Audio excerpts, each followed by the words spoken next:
So I asked you guys what is the worst part about being a trader, and you lot flooded me with a bunch of answers, but I will go first. Holidays. Holidays are simply very, very boring. What am I doing on holidays? All I'm doing is simply waiting for the market to open. Every single country is literally on bank holidays, so I have nothing to do but to sit on my hands and wait for the market to open. But as soon as it's open, you best believe we're going back to making that money. Next, you said your stop loss will get hit most of the time. To be fair, I don't fully agree with this. I mean, there's some strategies out there that you don't have to lose that many times, but of course there are some that you lose a lot but you make a ton more money. So this is somewhat bad, but it's not the worst. You don't have to go with that strategy that loses 95% of the time, but when you win you go for like a 1 to 50 sort of thing. Not necessarily with mine, for example, I win 70% of the time, so I don't really experience my stop loss getting hit most of the time. Seeing a textbook supply and demand setup that worked out previously but takes you out on the next trade even when you get to the perfect entry. We have all been there. Now, it's just trading. Realistically, it's just trading. You can take the same setup every single time. Some will win, some will lose. It is very frustrating though when it loses, especially when you're super confident. Let's say that's the trade that you told your best friend to take, for example, that you told him is gonna win, and then he takes that trade and sees that he loses, and then it's like he's just thinking trading doesn't work, man, bun this. So yeah, it does happen, but of course we know that with trading you can take the next trade. You can take that next trade again. That next trade is going to win. But I guess the following on to this is that the next trade that you take now wins, but you get the worst entry because of spreads. Now, that's something I hate a lot, because now you enter the trade here and then it entered you here, and now your TP is like just up here. So now you only made like $10 instead of you to make 100. Yeah, this one here can aggravate me, bro. Commissions is the worst. Why is it that commissions is like 20% of the whole profit? I cannot stand this. It's ridiculous. And funny enough, it seems like there's high commissions on brokers that have a perfect like entry low spreads, but they just charge you crazy amounts for this, right? So even if you win a trade now, you win, let's say $10, bro, they are literally gonna cut out like 40-30% of that just on commissions alone. So really and truly, you're not really making what you should make. It's kind of frustrating, but it's part of the game. As long as you're making money with a big account, if you have a 100k account, you're not too fast on commissions. You're still making more money than most people anyway. No one believes in you. This sounds very tough, but it's true. I don't blame people for not believing in you. When you think about the concept of trading, right? We are pretty much trading the idea that price is going to go a certain way. Well, we don't own the stock, we don't own the shares, we don't own anything. We're just betting or kind of assuming, I'll call it like a strategic assumption of some way, that price is going to go up or is going to go down. That's pretty much all we're doing. So I don't blame most people for not believing that that is all we do every single day and we're making a ton of money from it. It sounds ridiculous. I don't blame them. But yeah, no one's going to believe in you until they see results. That's just what the game is. And the moment you lose belief in yourself as well, or the strategy or whatever you do, then you're pretty much done, because no one cares enough about you in the first place. If you don't care about yourself or like believe that you yourself can do it, then you're done. Now we have weekends. Weekends as well, kind of similar. Very, very frustrating, bro. As soon as it hits Friday, I'm thinking, bro, this is long. And personally, I don't trade Wednesdays, right? So my weekend feels extremely long, because now I'm not trading Saturday, Sunday, and Monday. Those days are just drags. It's very, very long. But good thing is I'm somewhat busy with other things as well that I do. So just waiting through these days and not trading, I've come to terms with it. Emotions, very plain and simple. Yeah, I mean, when you say emotions, it almost sounds like we're just crying when trading. Not necessarily, but I do get what you mean. Like, there's a lot of emotions to deal with trading. It's the part that no one would ever imagine, right? But trading is a very, very emotional thing. At one point, you're frustrated. Another point, you're very excited. You're over the moon. Another point, you're scared because you might have over risk. And now, if this trade loses, you're literally almost going bankrupt. Yes, of course, we've all been there. Different emotions. At some point, you're sad because you just blew your account. That's also an issue. So you just gotta make the trade and let it do its thing. So yes, trading will definitely make you someone who's less emotional, I guess, because you kind of have to be, especially on the job.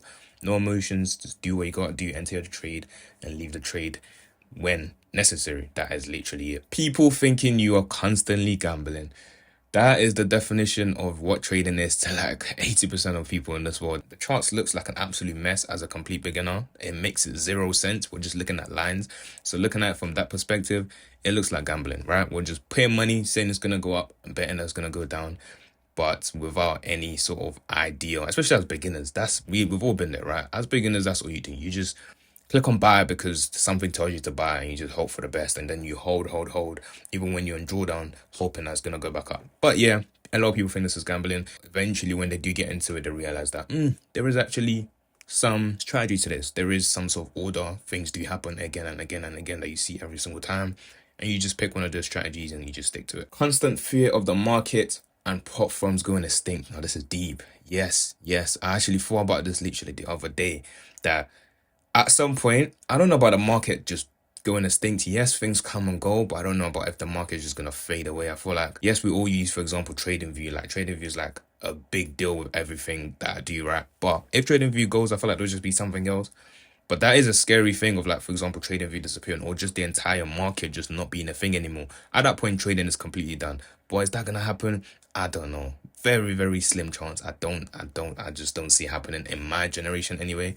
As long as I'm alive, I don't think so. But prop from going extinct or just going away, possibly. There is a ton of them now. It is sort of like a business model that is so lucrative. There is so many people trying to make money from it. It seems like you can just open a prop firm like this these days. Prop firms is definitely a sticky one, but for me, there's only like a few top 5, if anything, that I actually like, that I would go with, that is legit, that I know that they've existed for some time. Most of these new ones, they can just pack up. But yeah, prop firms could go at any point. I definitely believe that could happen. So the aim is just to make as much money as possible from prop firms, put on your own personal account, and then at least I can keep doing my thing without relying on them. You finish trading in the first 10 minutes or get onto the charts, and now you don't know what to do with the rest of your day. Big facts. Happens especially me when I'm a scalper. There's days I will literally jump in the market, see a setup, immediately enter, and I'm done.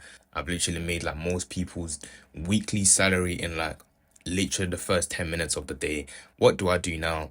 Nothing. I'm just sitting on my hands. Sometimes like I'm going back to bed. There is days that I do that. I just go straight back to sleep. I don't want to do anything else. But it is very boring. Again, that's the thing about trading. Trading is very boring. When you start making money, it's very, very boring though. You just come on, make money, and then nothing else to do for the rest of the day. So this is why you gotta have something else to do. Good thing is, I have other things to do, so at least I'm not just on the charts 24/7 taking 20 trades a day, because that's when you start losing money. Failing a funded challenge. This is 10 times worse if you've passed the challenge and you actually have a live account and you fail that. That is one of the biggest pain that every single person trading will have to feel at some point. Hurts a lot. But if you fail, apart from challenge, in fact, failing any challenge is a pain, because it is money at the end of the day. Especially if it's a big boy account, you feel like 100k, 200k account, that is money you're throwing in the bin. Sometimes I've been there where I got like a 50k account and I blew it in a day because revenge trading and all sorts. So failing is tough. Part of the game though. Yeah, I always look at it as like, it's a way for me to prove to myself that I'm that guy. Like if I know how to pass over and over again, most of the time, then it shows that I know what I'm doing. So yeah, definitely somewhat the worst part about trading, somewhat, but not the craziest. Especially if you're not profitable though, then I can definitely see why it's the worst part for you. Now these days I have been debating if I prefer trading forex or indices, right? I mean, good things I can trade both, but there is one I sort of prefer. First of all, forex is basically just trading currencies: GBP, USD, Euro GBP, USD Swiss, all of that. Now you have indices, which is basically like stocks. Some people trade Tesla, some people trade Apple. You also have NASDAQ. You have a few indices as well. And why do I prefer indices though? The reason I prefer indices mostly is because there is no commissions when you actually trade indices. Plus, indices just seems to move nicely. Like you can make a lot of money from indices really, really quick. Of course, you can lose money as well. Do you understand that? That's kind of the two differences for me.